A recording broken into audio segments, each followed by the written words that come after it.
The truth is, most people misunderstand this. They spend their entire lives chasing a paycheck, grinding through 40 hours a week under the flickering fluorescent lights of a corporate cubicle, believing that a higher salary or a more prestigious title will finally grant them the freedom they crave.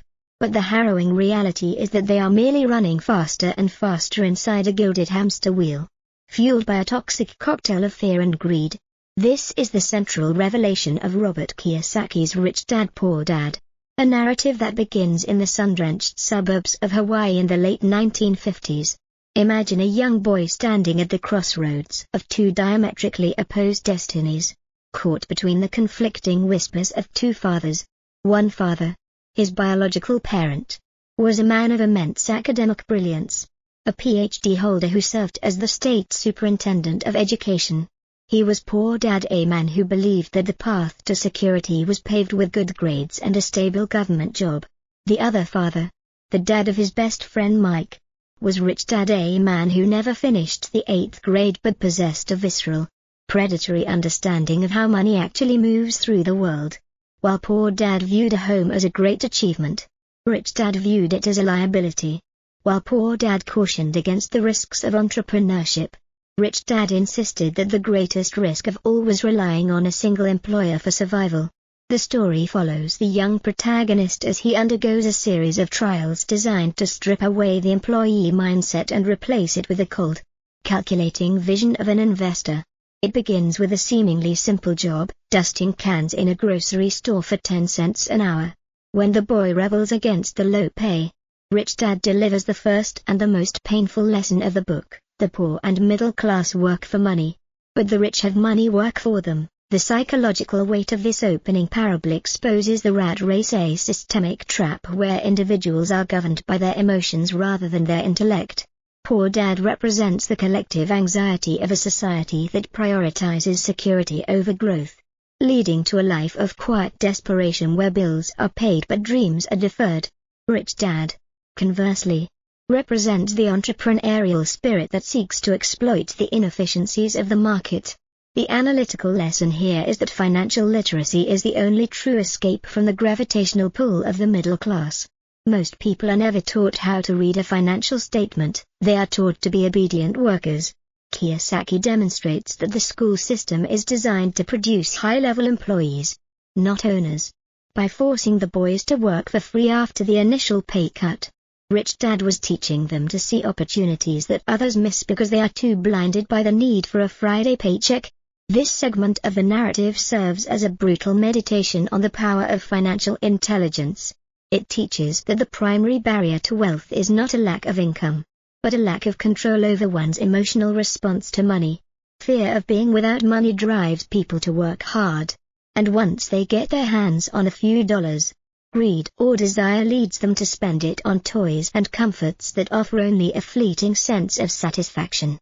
The Rich Dad philosophy insists that one must master these emotions before they can master the market, turning the pursuit of wealth from a frantic race into a strategic game of chess. As the narrative of the boy's education progresses, the story introduces the most critical distinction in the history of personal finance: the difference between an asset and a liability. To the academically brilliant Poor Dad, the family home was his greatest asset, a symbol of his hard work and status. But to the street-smart Rich Dad, the house was a liability because it took money out of the owner's pocket every month in the form of taxes, insurance, and maintenance. Rich Dad's definition was deceptively simple: an asset is something that puts money in your pocket, and a liability is something that takes money out. The story describes a world where the middle class is perpetually struggling because they buy liabilities that they think are assets. They buy bigger cars, lavish vacations, and larger homes every time they get a raise, effectively increasing their expenses to match their income. This creates a cycle of financial atrophy where the more they earn, the deeper they fall into the trap. The young protagonist watches as his Poor Dad's financial health deteriorates despite his high salary, while Rich Dad's wealth grows exponentially because he obsessively reinvests his income into true assets: real estate, stocks, bonds, and businesses. The narrative intensifies as the boy learns to read cash flow diagrams, seeing the invisible lines of energy that either build a kingdom or drain a life. The analysis of this segment focuses on the accounting of the rich. It reveals that the rich don't just earn more, they manage their column of assets with religious fervor. The lesson is that the number of zeros in your bank account is less important than the direction of your money. If your money flows toward liabilities, you are functionally poor, regardless of your income. Kiyosaki argues that the middle class is trapped because they have been sold a lie about the American dream. By viewing their primary residence as an asset, they lose the opportunity to use those funds for investments that actually generate income. The psychological shift required here is a move from consumerism to capitalism. It requires the individual to see money not as something to be spent on pleasure, but as a worker that can be sent out to bring back more workers. This part of the story emphasizes that wealth is not a luxury lifestyle, it is the number of days you can survive without working while your assets cover your expenses. It challenges the listener to look at their own balance sheet with the cold eye of Rich Dad.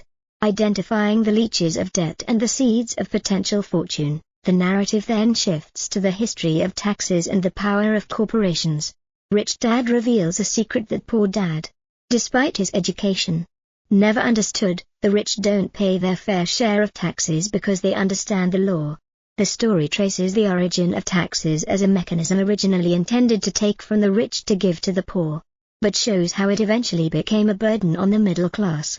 Rich Dad explains how the corporation is a legal vehicle that allows the wealthy to spend money before paying taxes, whereas employees must pay taxes before they can spend a single dime.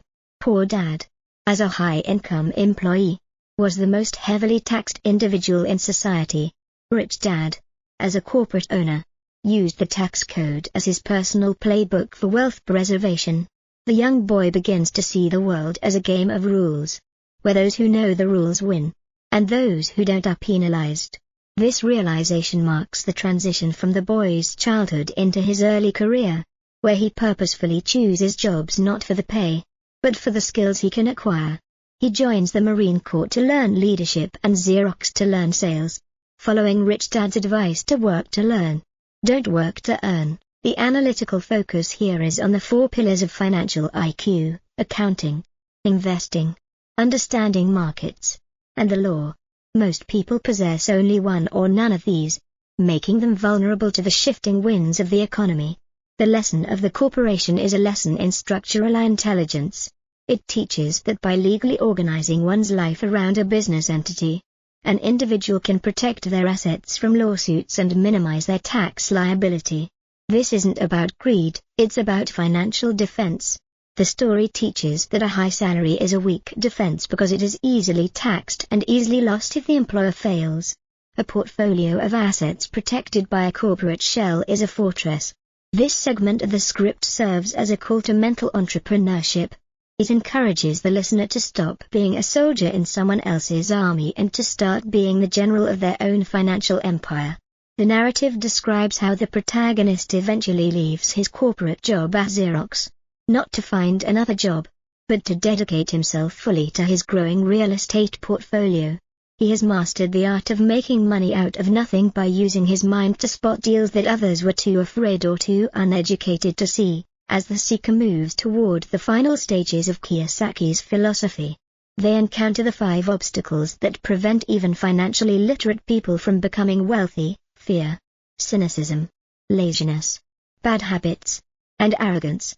The story illustrates how fear of losing money is the #1 reason people stay poor.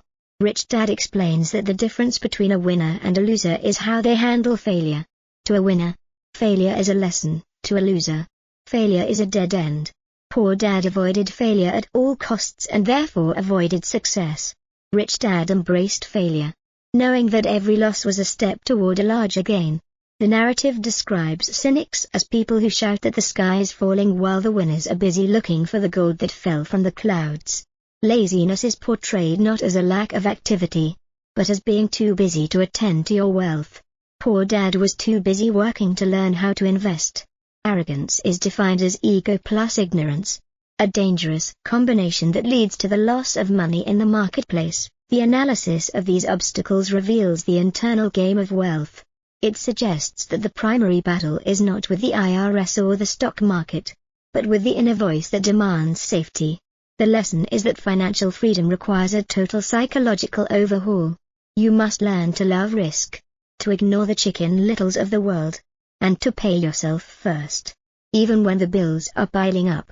This pay yourself first habit is a psychological anchor that forces the individual to become more creative in finding ways to pay their creditors, thereby strengthening their financial muscles. The story of Rich Dad ends with the protagonist becoming a wealthy man in his own right, not because he was smarter than Poor Dad, but because he was braver and more disciplined in his application of financial laws. The tension in the story now prepares for the final synthesis of the book's message, where the two fathers are reconciled into a single path for the modern reader who seeks to escape the rat race once and for all. The struggle for financial liberation shifts from the abstract world of theory into the visceral reality of the marketplace as the young protagonist begins to apply the Rich Dad principles to his own life. The narrative follows him as he navigates the high-stakes environment of sales at Xerox, a world where rejection is the daily bread and only the resilient survive. While his poor dad urged him to find a safe job for life, Rich Dad encouraged him to stay in sales until his fear of being told no had completely evaporated. This was the forge of his character. He learned that the world's greatest leaders are, at their core, the world's greatest salesmen. They sell visions, they sell hope, and they sell the future. The psychological intensity of this period is marked by the boy's realization that his most valuable asset was not his paycheck, but his growing financial IQ. He began to see deals everywhere, in the dilapidated houses on the edge of town, in the shifting trends of the stock market, and in the untapped potential of small businesses. He realized that the poor work for money because they think money is real, the rich knows that money is an idea, a digital agreement that can be conjured out of thin air by those who understand the rules of the game. The analytical weight of this segment focuses on the power of learning over earning. The story teaches that a job should be viewed as a tuition-free education rather than a source of income. If you are not learning a skill that will eventually build your own asset column, you are essentially wasting your most precious resource, time. The lesson is that specialized knowledge is the fuel of wealth. While Poor Dad believed in the safety of a specialized profession, like being a teacher or a lawyer, Rich Dad knew that general intelligence about money, law, and marketing was far more dangerous and far more profitable. This part of the narrative explores the synergy of skills. By combining his knowledge of sales from Xerox with his understanding of tax law and real estate, the protagonist became a financial alchemist. He could take a property that everyone else saw as a wreck and, through the creative application of debt and tax loopholes, transform it into a fountain of passive income. The psychological shift here is the move from being a cog in the machine to being the engineer of the machine. As the protagonist's asset column begins to outgrow his expenses, the narrative introduces the concept of paying yourself first. This is the ultimate test of financial discipline. Poor Dad, like most people, paid his bills first and saved whatever was left, which was usually nothing. Rich Dad insisted on taking the first 10% of every dollar earned and putting it straight into the asset column, even if the creditors were screaming at the door. The story describes the intense pressure of this habit. It is a financial stress test that forces the mind to become more creative. When you don't have enough money to pay the bills because you've already invested it, your brain is forced to find new ways to generate income. This pressure of the asset is what separates the wealthy from the comfortable.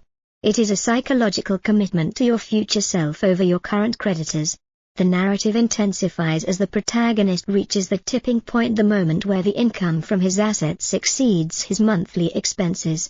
He is no longer a slave to a boss, he is officially free. The analysis of paying yourself first reveals it to be a masterclass in self-regulation. Most people lack the intestinal fortitude to stare down a bill collector while they buy a stock. But this is precisely what builds the financial muscle required for true wealth. The lesson is that discipline is the foundation of freedom. Without it, even a $1 million lottery win will eventually be sucked back into the rat race through the gravity of bad habits. Kiyosaki argues that the poor stay poor because they lack the stamina to stay the course when things get difficult. They retreat to the safety of a job the moment they feel the pinch. The wealthy, however, use that pinch as motivation to work harder on their own dreams.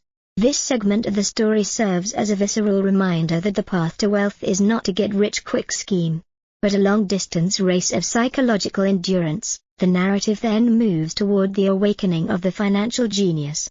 Kiyosaki explains that every person has a genius inside them, but it is often suppressed by years of traditional schooling that tells them what to think rather than how to think. The story describes how the protagonist began to look for deals in the middle of economic recessions. While everyone else was panicking and selling their homes in a crash, he was out in the streets with his rich dad, looking for the fire sale prices that would build his fortune. He learned that great opportunities are seen with your mind, not with your eyes. He bought a $75,000 house for $20,000 using a subject-to-financing deal that required almost none of his own money. Within weeks, he had flipped the contract for a profit that was more than his poor dad made in a year. The psychological intensity of this moment is the realization that money is just a dream. If you can master the dream, you can master the world. The analytical focus here is on the mastery of the market. It teaches that risk is not a bad thing, it is simply a variable that can be managed through education. The lesson is that information is the most valuable commodity in the world. Poor dad relied on old information, the idea that a house is an asset and a job is secure. Rich dad relied on current information, the understanding of market cycles, interest rates, and legal structures. This part of the story emphasizes that the anxious generation can only be cured by financial literacy. We are stressed not because we don't have enough money, but because we don't understand how money works. By taking control of his education, the protagonist removed the mystery of money and replaced it with the certainty of a system. The story reaches its final act as the protagonist looks back at the legacies of his two fathers. Poor dad died with a heart full of regret and a stack of unpaid bills, still believing that the government or his employer should have taken better care of him. He was a good man, a brilliant man, but he was a victim of a system of obedience. Rich dad died as one of the wealthiest men in Hawaii, leaving behind a massive estate and a family that understood how to manage it. He was a man of action, a man who understood that the only true security comes from within. The narrative reconciles these two lives into a single, powerful call to action for the reader. You have 2 ears and 1 mouth, listen to the whispers of your own potential and stop following the herd off the cliff of mediocrity. The ultimate reconciliation of the boy's journey occurs when he realizes that the rich dad and poor dad are not just two men, but two competing voices inside every human soul, the voice of fear and the voice of aspiration. The narrative concludes as the protagonist, now a seasoned investor and mentor, looks out over an empire built on the very principles he learned while dusting cans for 10 cents an hour. He has achieved the impossible, he has escaped the rat race entirely. He no longer wakes up to an alarm clock set by someone else's schedule, he wakes up to a world of opportunity that he has designed. The story of Rich Dad Poor Dad reaches its emotional peak with the death of the poor dad, a man of immense integrity and intellect who died rich in spirit but bankrupt in legacy, a victim of a system he never questioned. This is the final, haunting lesson: goodness and hard work are not enough to guarantee freedom. You must also have the courage to be financially dangerous, to master the tools of the wealthy and use them to carve out your own territory in a world that wants to keep you small. The analytical focus of this final synthesis reveals that Rich Dad Poor Dad is not just a book about real estate or stocks, it is a manifesto for mental sovereignty. Robert Kiyosaki intends to convey that the greatest asset any individual possesses is their mind, and when trained properly, it can create enormous wealth in what seems like an instant. The book serves as a brutal indictment of an educational system that ignores the most critical skill for survival, financial literacy. It reveals that the rat race is a psychological prison where the bars are made of debt and the walls are made of a lack of knowledge. The core meaning is that you have a choice every single day. With every dollar that enters your hand, you can be a consumer, fueling the empires of others, or you can be an owner, building an empire of your own. It teaches that true wealth is measured in time, not currency, the ability to live life on your own terms without the permission of a master. The secret to wealth is not how much you earn, but how much you keep and how hard that money works for you.